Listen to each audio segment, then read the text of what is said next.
Good morning everyone, welcome back to my channel. So friends, अगर मैं आपसे पूछूं यदि गवर्नमेंट कोई गलत या अन्यायपूर्ण काम करती है तो क्या नागरिक को बिना सवाल किए उसका पालन करना चाहिए? तो इसी विचार को हमारे इंग्लिश लिटरेचर के one of the famous essays Henry David Thoreau ने अपने ऐसे सिविल डिसोबीडियंस में समझाया है। आइए जानते हैं हेनरी डेविड थोरियो एंड उनके फेमस ऐसे के बारे में। Henry David Thoreau was an important American essayist, philosopher, and transcendentalist thinker. His famous essay, Civil Disobedience, was originally published as Resistance to Civil Government in 1849. The essay deals with the relationship between the individual and the state. Thoreau argues that when the government becomes unjust, an individual should not blindly obey it. He should follow his conscience and moral principle. Henry David Thoreau एक प्रसिद्ध essayist, philosopher and transcendentalist thinker थे। उनका famous essay civil disobedience originally resistance to civil government 1849 में प्रकाशित हुआ। थ्योरियो सवाल उठाते हैं कि यदि गवर्नमेंट कोई अनजस्ट लॉ बनाती है, कोई अन्यायपूर्ण काम करती है, तो क्या नागरिक को उसका पालन करना चाहिए? तो थ्योरियोज आंसर करते हैं नो। यहाँ पर थ्योरियो ने हमें इंडिविजुअल और स्टेट के बीच का रिलेशन बताया। स्टेट इन द सेंस यहाँ पर गवर्नमेंट और इंडिविजुअल की बात हो रही है। तो फर्स्ट ऑफ ऑल हमें जैसे कि ऐसे का नाम है सिविल डिसोबीडियंस, तो फर्स्ट ऑफ ऑल हमें ये जानना चाहिए कि सिविल डिसोबीडियंस है क्या होता है सिविल डिसोबीडियंस का मीनिंग। तो सिविल मीन्स सिटीजन, मीन्स नागरिक, एंड डिसोबीडियंस मीन्स किसी अन्यायपूर्ण आदेश का पालन ना करना, मीन्स कोई भी जो भी गलत चीज है उस आदेश का पालन न करना, that is disobedience. Civil disobedience means peaceful or deliberate refusal to obey an unjust law or government authority. थ्योरियो के अकॉर्डिंग, हेनरी डेविड थ्योरियो के अकॉर्डिंग, सिविल डिसोबीडियंस का मतलब है एक ऐसा लॉ जो अनजस्ट लॉ है, उस लॉ का शांतिपूर्वक तरीके से विरोध करना, that is civil disobedience according to Henry David थ्योरियो।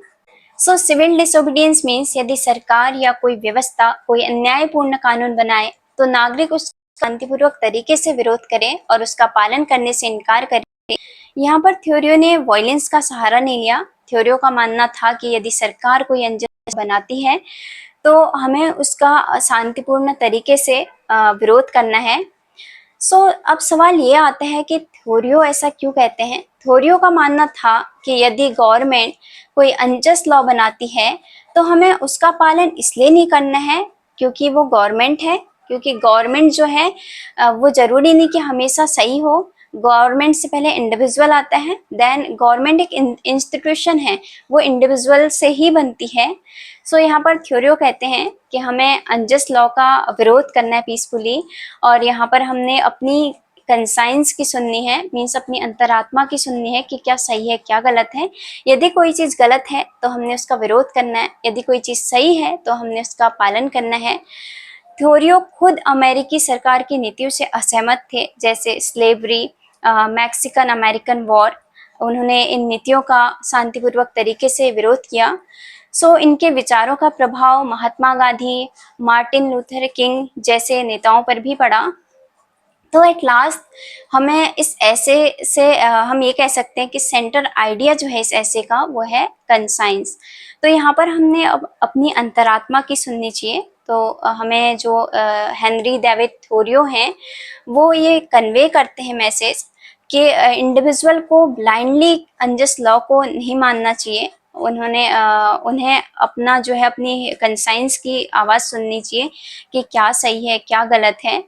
तो यहाँ पर जो है हम यही कह सकते हैं एट लास्ट कि एक रेस्पॉन्सिबल सिटीजन वो है जो अनजस्ट लॉ का विरोध करे पीसफुली, एंड जो चाहे मेजॉरिटी ऑफ पार्टीज जो हैं वो अनजस्ट लॉ के साथ खड़ी हैं, बट एक भी इंडिविजुअल क्यों ना हो, यदि वो उस गलत का, उस अन्यायपूर्ण कानून का विरोध कर रहा है तो वो एक रेस्पॉन्सिबल सिटीजन है।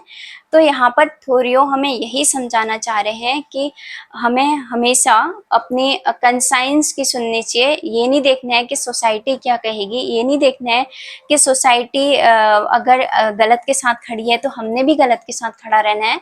तो उन्होंने इस ऐसे के थ्रू यही कन्वे किया है कि ह्यूमन को हमेशा, एक सिटीजन को ऑलवेज अपनी कंसाइंस की सुननी चाहिए, अपनी अंतरात्मा की आवाज़ सुननी चाहिए।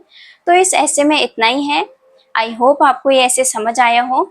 सो मिलते हैं अपने अगले सेशन में।